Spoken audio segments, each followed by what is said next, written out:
이번에 또 가나순 프로그램 많이 동참하셔서 또 빨리들 나오시고 아직도 오늘까지 하고 내일 아침에 이제 회양인데 아직 하고 계신 분도 있고 그래도 많은 분들 통과하시고 그래서 간화선 이야기 서장을 볼까 아니면 제안한준자 얘기 우리 제1차 결집으로 끝난 건데 부처님 일대기가 결집을 한 게 니까야인 거죠. 계율 위나야하고 또 니까야 오부 니까야. 근데 그거를 다 보려고 그러면은 몇 년 단위로 들어갈 거기 때문에 그 중에서 선정을 해서 책을 만드셨다. 이중표 교수님께서. 그래서 정선 디가니까야부터 오부니까야 가운데에서 그래서 뭘 볼까?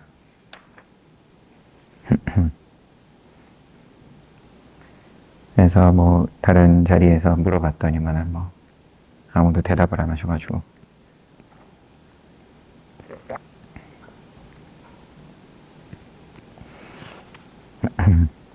그래서 선택을 미뤘죠. 우선 경전을 모아놓은 거니까 니까야들은. 그래서 서장을 대종거스님께서 편지를 통해서 다른 사대부들과 그 다음에 또 스님들과 편지를 통해서 공부를 가리키신 거죠. 그리고 편지들의 모음인 거고 지금 이제 들고 온 책은 디가니까야인데 이거는 제일 앞에 나와 있는 게 브라흐마 잘라 수따 법망경. 그래서 이거는 이렇게 모여 있기 때문에 경전들이 경전 하나 보고 그냥 서장 봐야겠다 내지는 다른 책 봐야겠다 하면 다른 책 볼 수 있다. 아무튼 봐보겠습니다. 머릿말. 오늘날 불교계의 가장 큰 문제는 우리말 불경이 없다는 것이다. 그럴 수도 있고 아닐 수도 있고 우리말 불경이 있으면 문제가 해결이 될 수도 있고 그렇지 않을 수도 있고 반야심경도 우리말 불경이죠.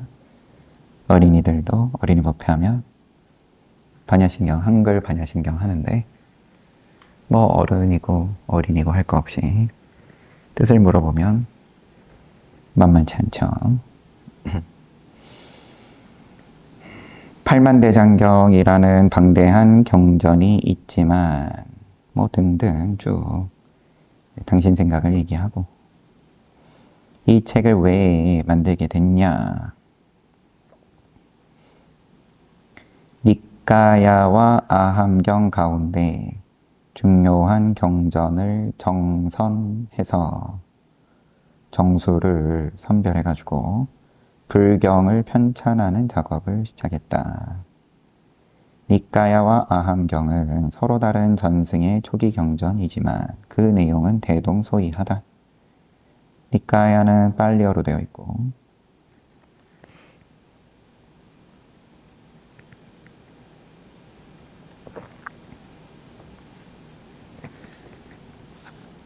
산스크리트어로 되어 있나요? 갑자기 제가 헷갈려가지고 아함경은 이제 한자로 번역이 된 거고 한문으로 초기 경전이. 그래서 네 이제 오늘날 우리가 생각하는 번역처럼 그러면 이 책을 고스란히 주고 자격 있는 사람이 번역을 하고 그러면 번역이 뭐 좋을 수도 있고 안 좋을 수도 있고 그렇게 되던 시절이 아니었기 때문에 일부 부분별로 그러면은 뭐 서역에서 중국 땅으로 넘어오고 그걸 이제 뭐 기억하는 대로 또 부분별로 한 거를 이제 모아가지고 아함경이다. 그래서 뭐 구성도 이제 같은 구성인 거죠. 지금 들고 온 것도 디가니까야하고, 그럼 장아함경이고, 분량이 많다 그래서 디가니까야인 거고, 내용은 대동소이하다. 조금씩 차이가 나는 부분도 있기는 하지만, 그런데 아함경은 한역된 것이기 때문에, 한자로 번역된 거기 때문에 니까야에 비해서 의미를 명쾌하게 이해하기 어려운 부분이 많다. 그것도 또 이해를 할 수 있는 부분인 거죠. 부분별로 이 사람이 번역하고 저 사람이 번역하고 그런 부분들도 있을 테고, 번역에 대해서 이제 그 과정은 우리가 구마라지 평전 통해서 조금 살펴본 바가 있었죠. 이러한 점을 고려해서 니까야를 중심으로 편찬하면서 아함경의 내용을 보충하는 방법을 택했다. 또 이제 초기 경전 근본불교 전문가이신 거고 불교학자인 거고 이중표 교수님은 주지하듯이 오브니까야의 양은 방대해서 번역 출간하면 수십 권이 된다. 그러나 많은 내용이 중첩, 반복되기 때문에 대표적인 경을 엄선해서 반복되는 부분을 생략하면 그 양을 크게 줄일 수 있다. 그래서 그렇게 한 권의 책으로 지금 디가니까야가 나왔고, 오브니까야가 각각 한 권씩 나왔다. 출판사고의 이야기들은 넘어가고, 디가니까야는 긴 경들을 결집한 것이다. 디가니까야의 주된 특징은 호칭을 지금 붓다라고 하고 있습니다. 그대로 붓다라고 읽겠습니다. 붓다가 제자들에게 길게 설법한 내용과 당시의 사상가들과 나눈 긴 대화 및 토론을 기록한 점이다. 따라서 붓다 당시에 다양한 인도 사상과 풍습을 엿볼 수 있는 귀중한 자료이다. 34개의 경이 디가니까야에는 수록되어 있는데 여기서는 12개의 경을 선정했다. 선정 기준은 당시 인도 사상과 불교 사상, 그리고 불교의 수행법을 잘 보여주는 것으로 선정했다. 번역하고 주석과 해설을 덧붙였다.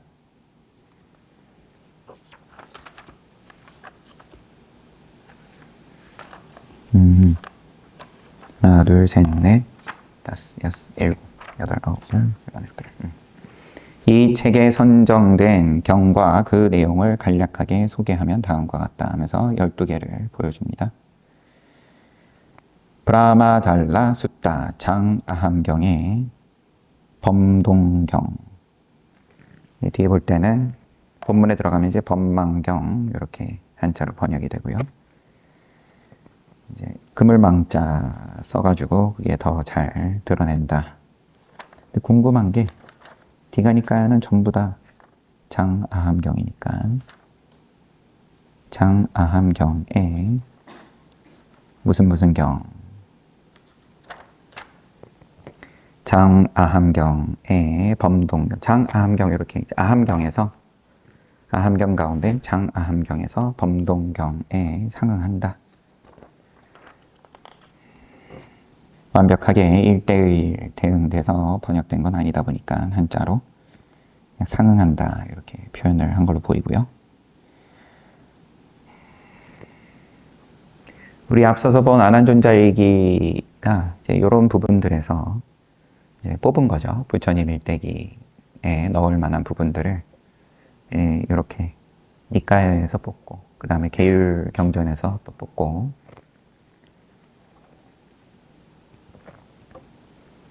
그러니까 아난존자일기를 더 상세하게 보는 것으로 보시면 됩니다.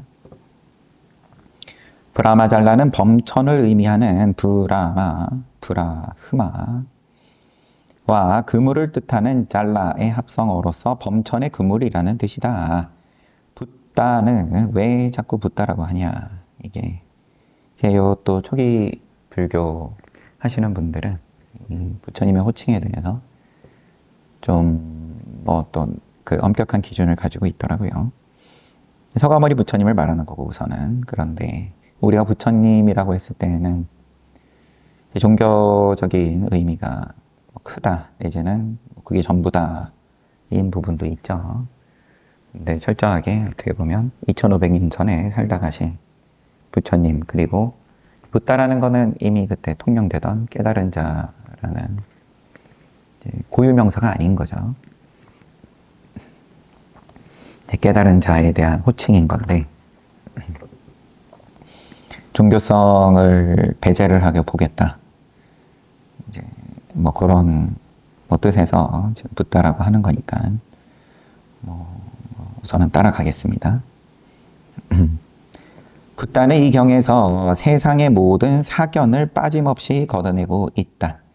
우리 사견, 과거에 초점을 맞춘 사견, 미래에 초점을 맞춘 사견 총 62개의 사견을 부처님께서 정리를 해주신 것 덕분에 비구들이, 제자들이 이제 그러한 사견에서 이제 헤매지 않을 수 있었다. 뭐 이런 내용이 있었죠.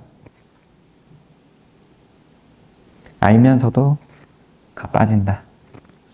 왜냐하면 이제 모양이 없다라는 건 그만큼 쉽지가 않다. 자꾸 뭔가 만든다. 의미 부여를 한다.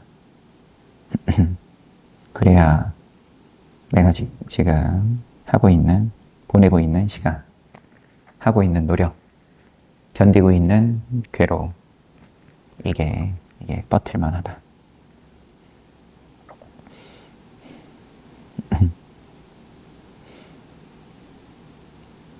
사견을 빠짐없이 걷어내는 경이다. 지금 브라흐마 잘라 숫다는 창조론을 주장하는 기독교의 성경은 창세기로 시작되고 맨 앞에 창세기가 있다고 하고, 태초의 조물주가 이 세상을 창조했다.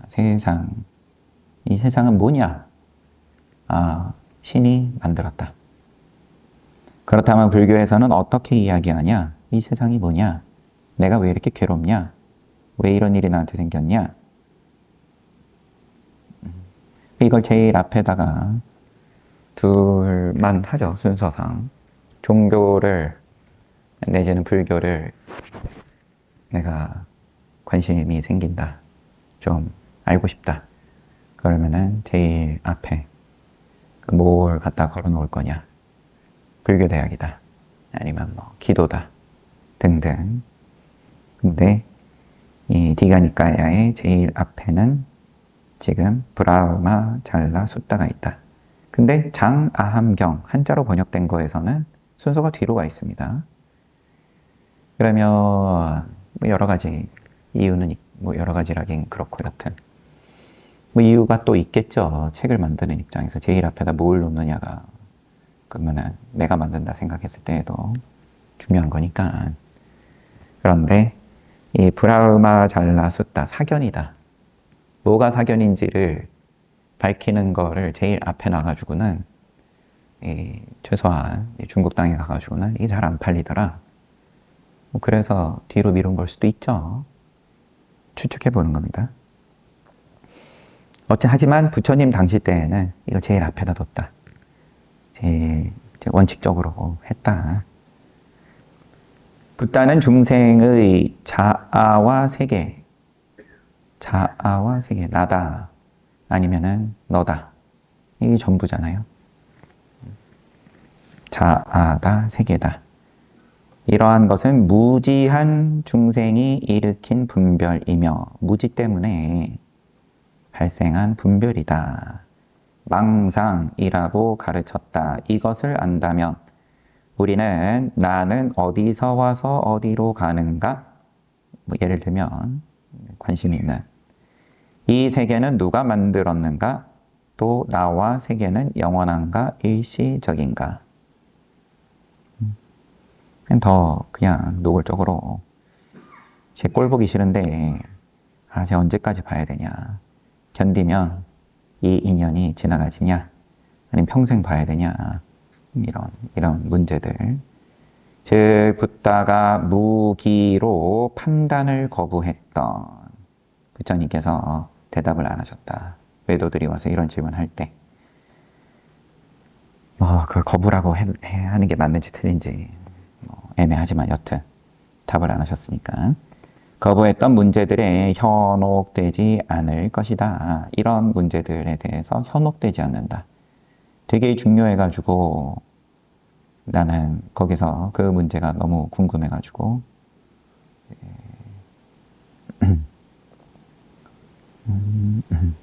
그 문제 때문에 밥도 안 넘어간다. 잠도 안 온다. 그런데 그 현혹되는 거다.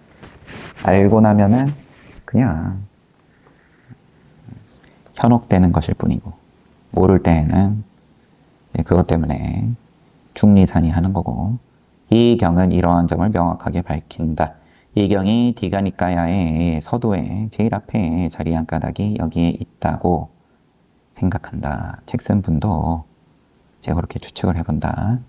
기독교가 인간은 조물주에 의해서 창조된 존재라는 믿음에서 시작하는 종교라면, 인간은 내지는 세상은 신이 만들었다.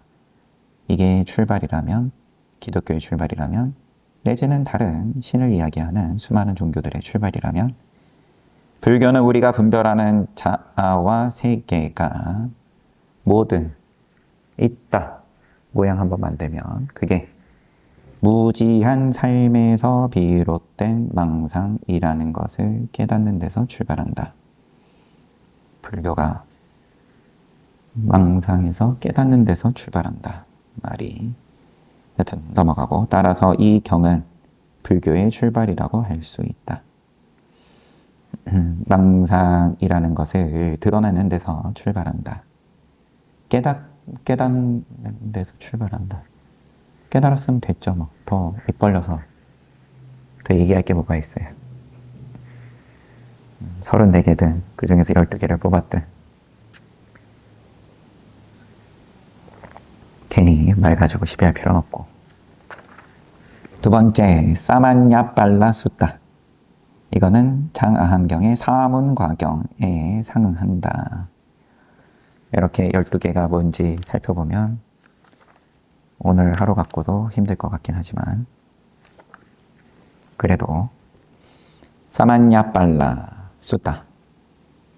사문으로 한역되는, 한자로 번역되는 사만야는 결과를 의미하는 팔라의 합성으로서 사만야와 사문 플러스 결과, 과, 우리 아라하따 팔라, 아라한 과, 사만야 팔라, 사문과예요. 사문, 수행자, 사문의 결과라는 뜻이다. 붓다는 이 경에서 출가하여 사문이 되면 현실적으로 좋은 결과를 얻을 수 있는가?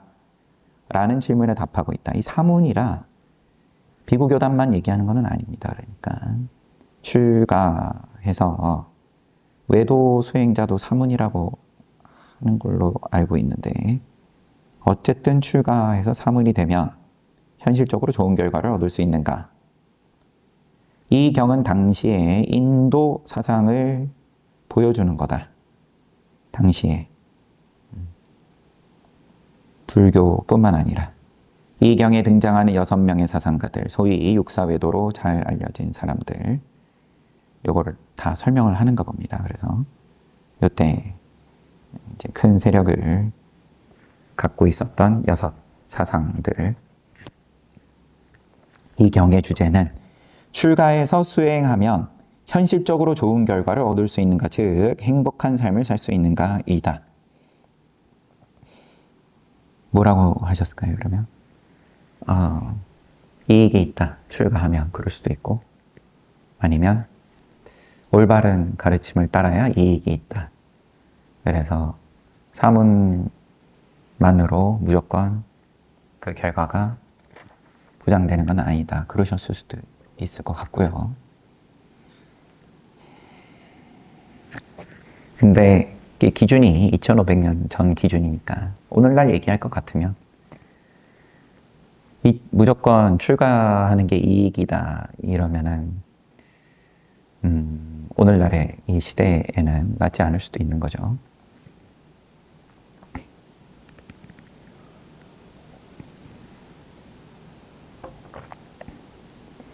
함부로 이렇게 말해도 된다고 봅니다.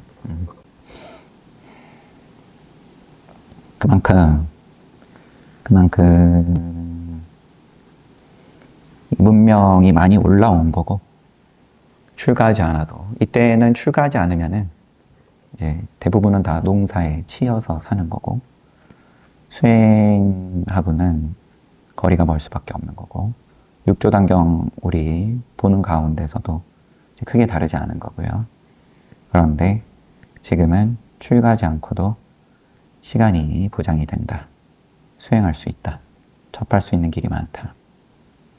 이런 출세간의 법에 대해서조차 접할 수 있다. 다르게 생각하는 분들, 특히나 초기 경전의 입장에서는 큰일 날 소리일 수도 있죠. 아무튼 이 경의 주제는 출가해서 수행하며 현실적으로 좋은 결과를 얻을 수 있는가, 즉 행복한 삶을 살 수 있는가이다. 어떻게 살아야 행복이라는 결과를 지금 여기에서 바로 얻을 수 있는가. 이거는 이제 책승분의 표현이에요. 행복이라는 단어를 쓰는 걸 별로 안 좋아해가지고. 아자따사뚜, 한글, 이게 더 원 발음에 가까우니까 이렇게 쓰신 거겠죠? 아자따사뚜가 물었던 이 질문은 행복한 삶을 추구하는 우리 모두가 물어야 할 질문이다. 행복한 삶을 추구한다 라는 말도 개인적으로는 안 좋아해서 부정하는 건 아니지만 오히려 부정적인 효과를 더 많이 이제 행복에서 더 멀어지게 한 거 아니냐. 이 물음에 대해서 붓다는 아무튼 또 이 아자타사뚜가 그러면 물은 행복이랑 우리 사회에서 말하는 행복이랑 또 얼마든지 차이가 많이 난다고 봅니다. 이 물음에 대해서 붓다는 나의 가르침에 따라 수행하면 즉시 행복한 결과를 얻을 수 있다. 직접 인용이에요. 라고 대답한다. 붓다가 이야기하는 행복의 길은 계율을 수지하여 마음을 정화하고 사선을 닦아 번뇌에서 벗어나는 것이다.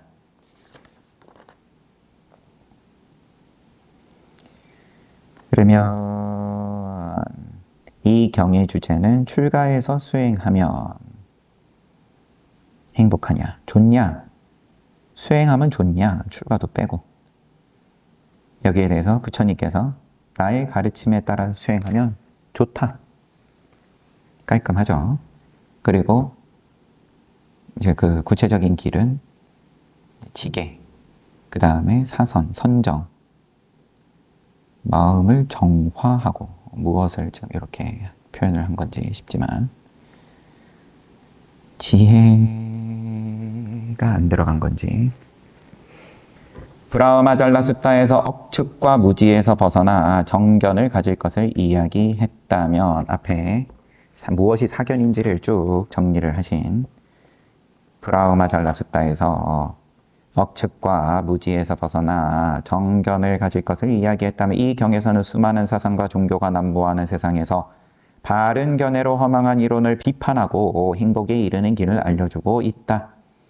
사문 가운데서 이제 육사외도들 쭉 보여주시고 이 경에서 설명을 하고, 올바른 정법을 따라야 된다. 이제 이렇게 가는 거겠죠. 이 경은 행복에 이르는 길을 알려준다. 여기서 나오는 수행법은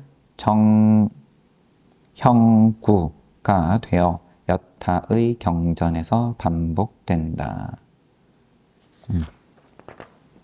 이 경의 내용이 다른 경에 반복이 된다라고 이제 명확하게 이야기 말씀하시는 것도 근거가 있는 거겠죠. 학자니까.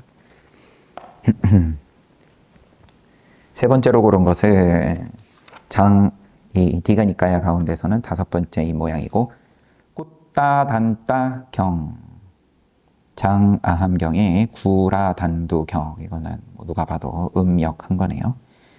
에 상응한다. 고대로부터 인도인들은 신들에게 제사를 올리며 모든 소원을 성취할 수 있다는 믿음이 다른 민족보다 유난히 강했다. 제사 지내면은 소원 성취한다. 유난히 강했다. 이것도 근거가 있겠죠. 따라서 제사는 매우 중요한 일이었고 제사를 주관하는 바라문은 가장 높은 권위를 가지고 있었다.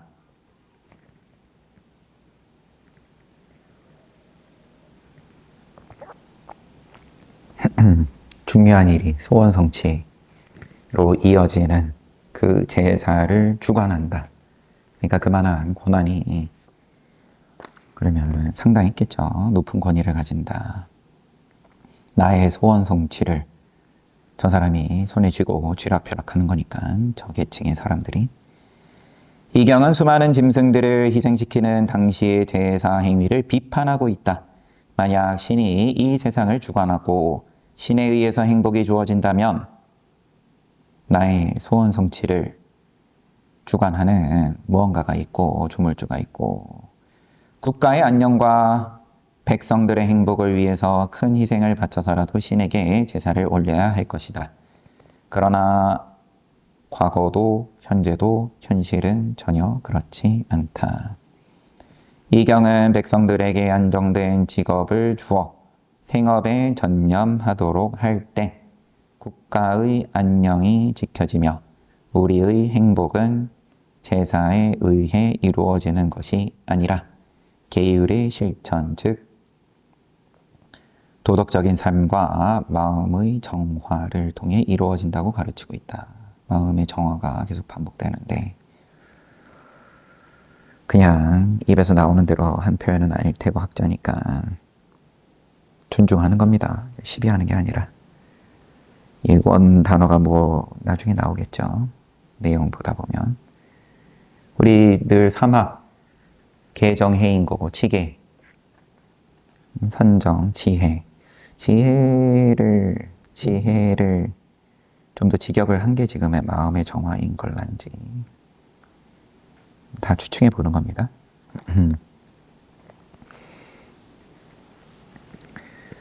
지금의 눈으로 보면은 어리석은 거죠. 제사를 지내고 소원 성취를 바라고. 근데 어리석다고 큰 소리를 쉽게 치기에는 또 그러면은 과거의 선조들의 지나온 역사의 밟아온 과정이니까 흐름 가운데 있는 거고. 그러면은 또 이게 제사라는 모양이 이름이 형태가 다른 식으로 바뀌어서 그렇지. 지금은 또 우리는 우리대로 무언가 붙잡고 이게 우리의 소원 성취를 해준다. 그러면은 국가의 안녕이라고 돼 있지만 그러면 우리 시스템의 문명의 유지에 도움이 된다. 그러면은 또 몇천 년 지나가지고는 또 우리의 모습에 대해서 어리석음에 대해서 비웃을 수도 있고 그 입장은 그 입장대로 어차피 모양이 있으면 그러면은 어리석을 수밖에 없는 거죠. 그때 그 모양이 그 시스템이 유지가 되는 데 있어서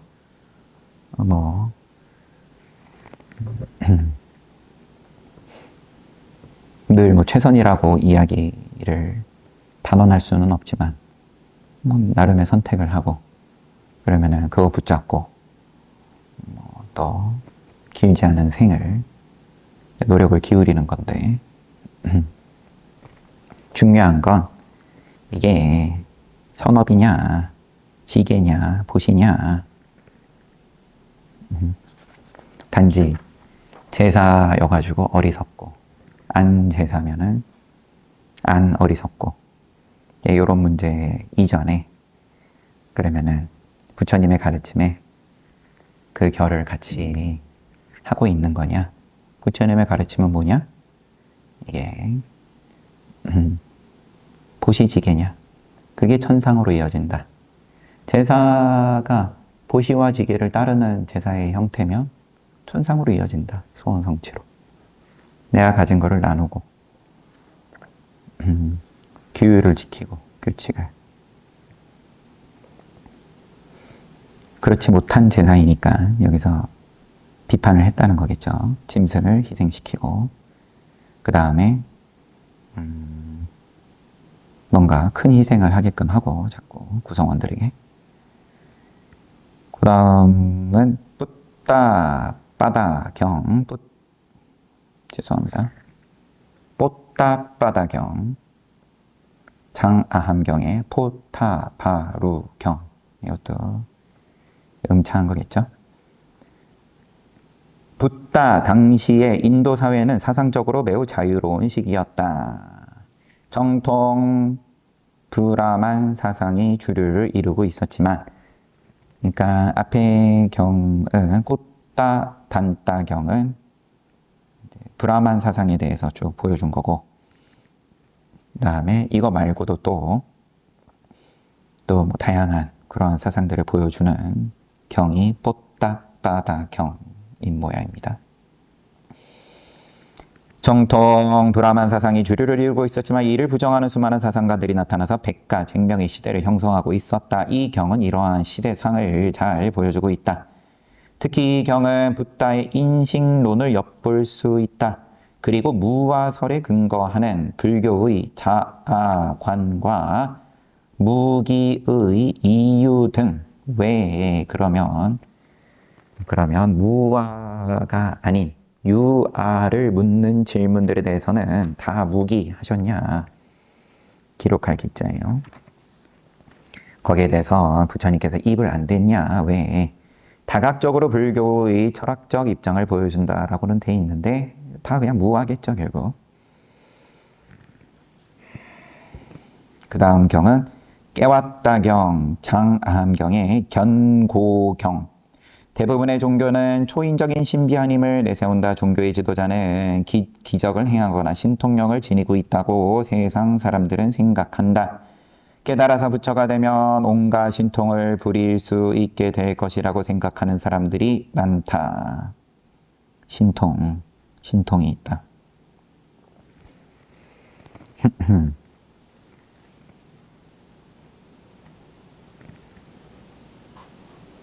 저번에 중학생이 한 분씩 오죠. 중학생들이 자기 친척 중에 비구니 스님이 한 분 있다고.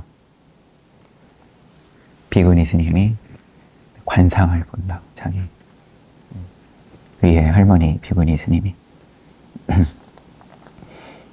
그러면서 모든 스님이 다 그런 걸 볼 수 있냐, 볼 줄 아냐, 이게 묻더라고요. 이런 게 다 들어있는 거죠. 뭔가 신통에 대해서 내가 못 보는 신통을 그러면 이 어떤 종교 내지는 수행을 하면 가질 수 있냐, 내가 없는 능력이 생기냐.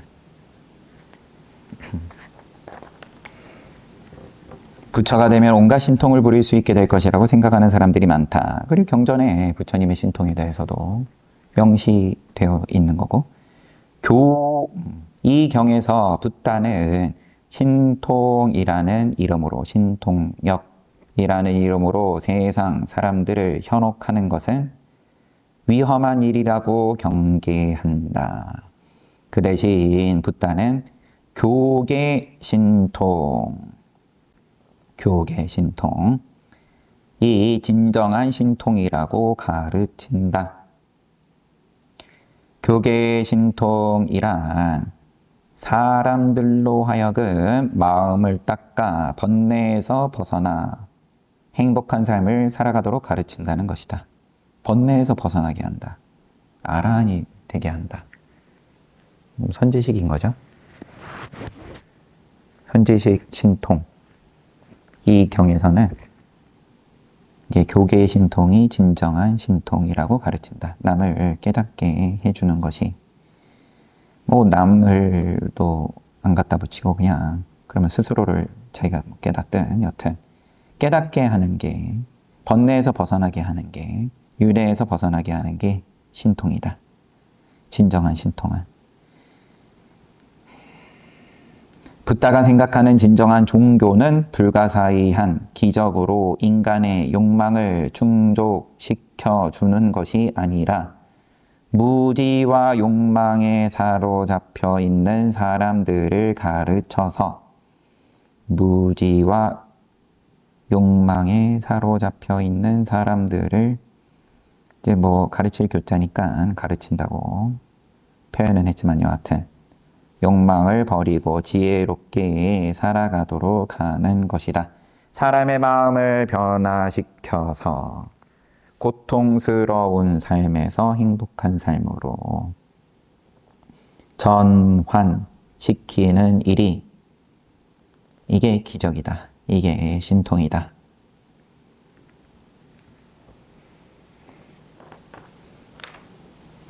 이렇게 깨웠다 경은 이렇습니다. 대인연경 장아함경의 대연방편경 대연방편경의 상응함. 이 경은 연기에 대해서 상세하게 설명한다. 연기법이네요. 12연기. 연기는 붓다의 깨달음의 핵심이다. 아비달마 불교 이래로 12연기가 3대 양중 인과설로 이해됨으로써 연기는 3대에 걸친 윤회를 설명하는 이론으로 인식되고 있다. 그러나 이 경은 이러한 세간의 인식이 얼마나 큰 오해인가를 잘 보여준다. 과거, 현재, 미래의 윤회를 설명하는 것으로 연기법을 보면 곤란하다. 부처님법을 부처님께서 깨달으신 게 뭐냐? 연기법이다. 아니면은 그거를 다르게 표현한 것이 사성제다.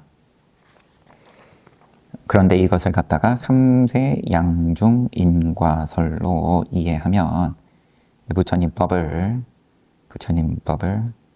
그러면은 모욕하는 거다. 이렇게 표현은 안 하셨지만 이 책 쓰신 교수님께서는 이제 이 책 말고 다른 책에서는 좀 더 노골적으로 말씀하시죠. 중생의 생사와 윤회는 중생의 자아에 의해 이루어진다. 이게 간단하게 무아를 얘기하는데 근데 인과를 얘기하잖아요. 또 선업을 지으면 선취, 악업을 지으면 악취. 부처님 그 말씀 분명히 하셨는데 근데 무아면은 선업을 지으면 그 선업을 받을 나라고 할 게 없다. 그러면 이게 두 개가 앞뒤가 안 맞는 거 아니냐. 나는 나중에 더 좋아지고 싶어서 선취하고 싶어서 그래서 내가 괴로움을 견디고 배고픔을 견디고 내가 먹을 걸 남에게 나눠준다. 이게 세상에서 말하는 선업인 거고 도덕적인 삶인 거고 불교 아니더라도 다른 종교에서 다 얘기하는 거고. 그런데 무아다 이래버리면 모양이 없다 이러면 재미없다. 내가 지은 것, 내가 지은 선업은 다 어디 가버렸냐. 그러니까는 이 부딪힘, 모순이 있으니까 모양을 가지고 끼워 맞추려다 보니까 생기는 이 모순에 대해서 그거를 그러면 표현한 게 3세 양중 인과설. 그럼 결국은 무아를 포기를 해버리는 부처님 가르침에서 깨달음에서 중생의 생사와 윤회는 중생의 자아에 의해서 이루어진다. 그러나 그 자아라는 것은 실제하는 존재가 아니라 말로 하려다 보니까 뭐 이렇게밖에는 표현이 안 되는 거겠죠. 언어적으로, 개념적으로 주어진 명칭에 지나지 않는다. 자라는 게. 이런 소리를 누가 듣고 싶어 하겠어요? 자라는 게. 내가 지금, 그럼 자는 뭐 참 좀 애매하니까 그러면 내가 남들보다 특별하게 지은 선업과 희생과 이런 게, 그거는 명칭에 불과해. 이래버리면. 언어적으로, 개념적으로 주어진 명칭에 지나지 않는다. 그런데 중생은 다양하게 언어를 개념화해서 실제시한다. 그러니까 신통인 거예요. 이 아무도 듣고 싶어 하지 않은 이걸 갖다가 어떤 방편으로든 간에 깨닫게 하는 거니까. 그런 기적이 어딨냐. 자기 생명을 한번 던질 수 있게끔 하는 거니까. 생명에 대해서조차 한번 놔볼 수 있게끔 하는 거니까. 명칭에 지나지 않는다. 그런데 중생은 다양하게 언어를 개념화해서 실제시한다. 어떻게 해서든 간에 의미 부여를 크게 한다. 그렇지만 그렇게 한 게 성공한 덕분에 어쨌든 간에 사람들의 기부를 이끌어내고 기부를 얼마 이상 하면은 뭔가 명판을 더 큰 걸 붙여주고 실제시하는 거죠. 그런 작업들이 다 그저 이름에 불과한 거 아니냐. 500부처님 불사하면은 그럼 거기 이름 붙여줍니까?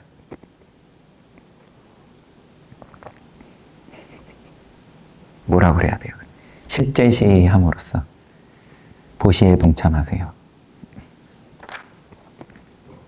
중생이 이렇게 자아를 개념화하여 실제시하기 때문에 생기는 괴로움이 생사윤회의 괴로움이다.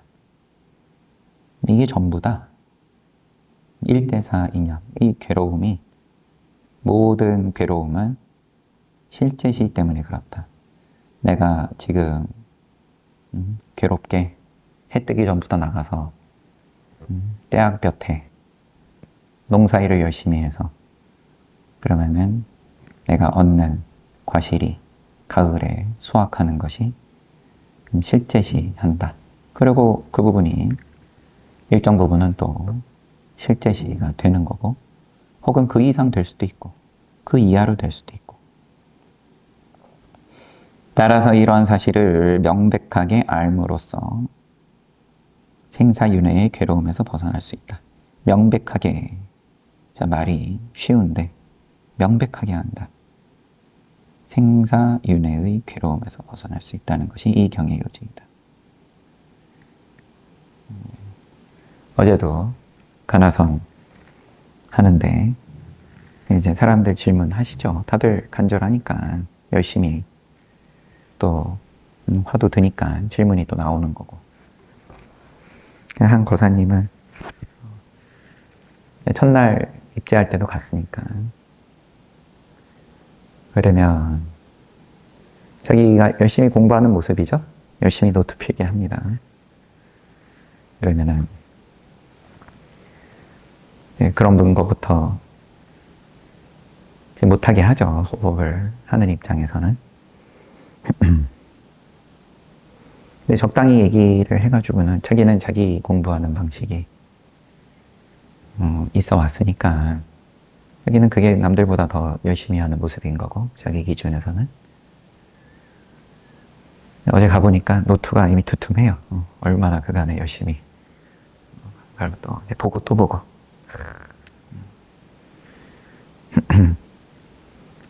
사실은 기분 나빠서 그냥 가버려도 상관없다 할 정도로 처음부터 얘기를 해줘야 되는데 좋게 표현하면 얘기를 하는 거고 뭐라 해야 되는 건데 왜냐면 그렇게 안 하면은 놓지를 못하니까. 그러면은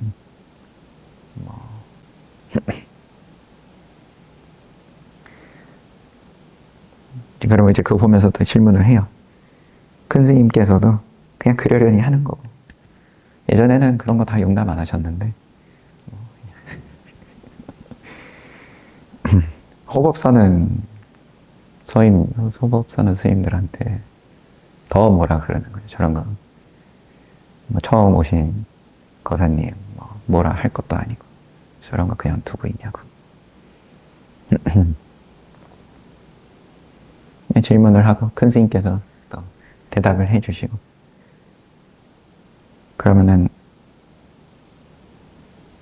이 집중 화두를 드는 모습에 대해서 자기 만드는 거죠. 자기가 자기 생각할 때에 화두를 잘 든다 싶은 모양을 만들고, 그리고 큰 스님께서 이제 그런 거 아니다.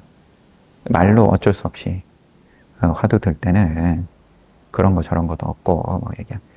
그러면 또 자기가 자기는 뭐 그 정도는 아닌 것 같고, 방금 이거 보다 보니까 떠오른 건 뭐죠? 명백하게 안다. 그러면 이런 단어가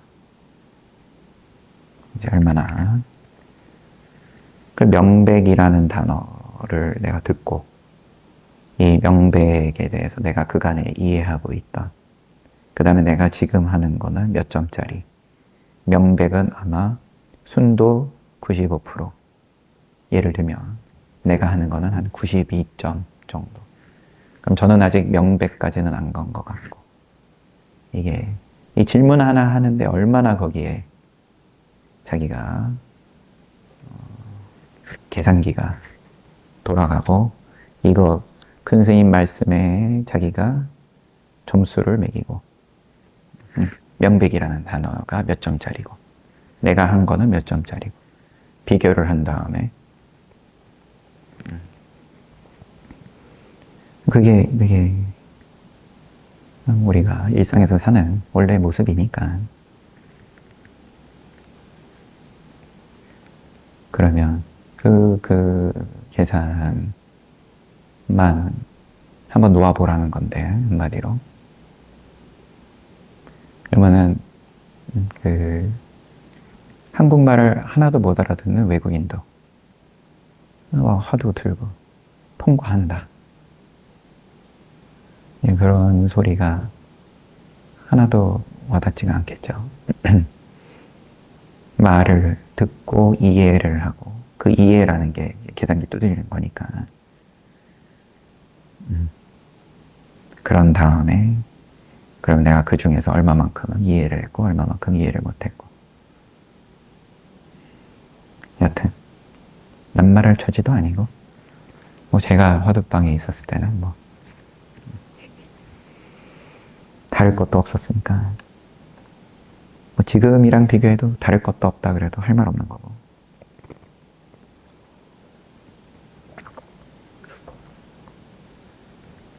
아무튼 아직 머릿말이 안 끝났습니다. 디가니까야에 어떤 경전들이 있는지, 이거 분위기가 어떤지 한번 보는 것도 나쁘지 않네요. 머릿말은 다음 시간에 이어서 보고, 본문에 들어갈지 말지는 또 다음 시간에 생각해보고. 잘 봤습니다. 공양 잘 하십시오.